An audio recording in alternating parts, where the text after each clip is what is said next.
Doon ang tao papunta ron. Diretso ba tayo? Malayo yun. Masyado naman din. Ay. Yes mga lods, ayan, at gagawa na naman tayo ng ulam natin mga lods for today para sa ating lunch mga lods, no? Ayan, nagpakulo na tayo mga lods ng sibuyas at kamatis. So lagyan natin ng sili mga lods. Ayun, sili, asin pala, sorry mga lods. Lagyan natin ng asin. So yun, after natin lagyan ng asin mga lods, lagyan na rin natin ng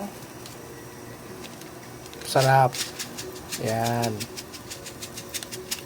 Okay. Tapos mga lods, syempre, ilagyan na natin mga lods yung ating piniritong isda na tilapia. Ayan mga lods, oh. Lagyan na natin. Ay, kulo na kasi. Ayan. Okay mga lods. Walang. Ayan. At ano lang natin mga lods yung ating piniritong tilapia. Ayan. Ayan. Habang kumukulo na siya mga lods. Okay, may timpla na siya. Ngayon mga lods, ilagay naman natin yung ating gulay. May gulay tayo mga lods. Para dyan.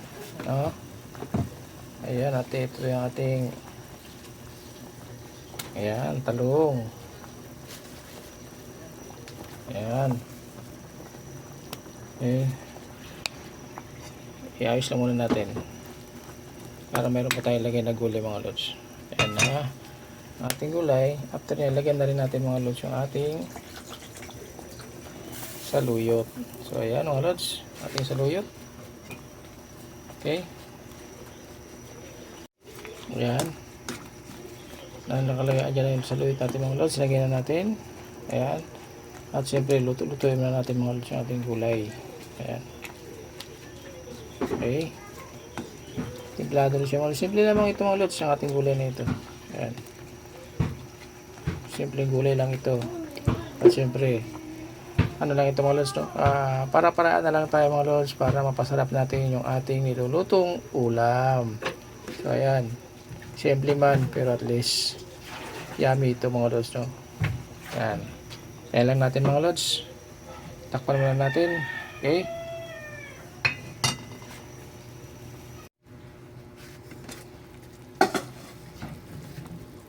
Ayan na mga lods.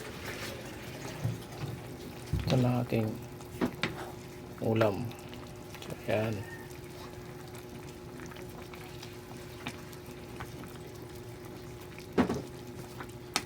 Ang bango ng ulam natin mga lods. Amoy pa lang nakakabusog na.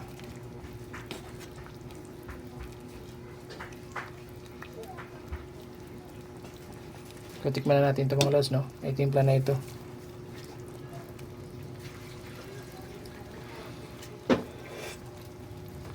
Yun mga lods, grabe, sakto lang yung timplada natin mga lods. Tumpak na tumpak talaga siya. Ayan.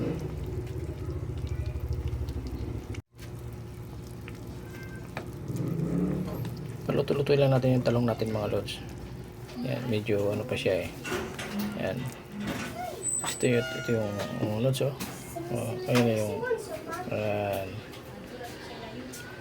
ayan sa ating saluyot mga lods. Ayan.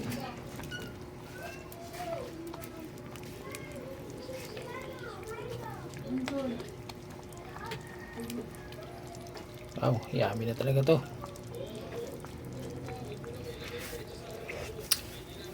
Wow, yummy na talaga mga lods. Amoy na yung ating saluyot na gulay.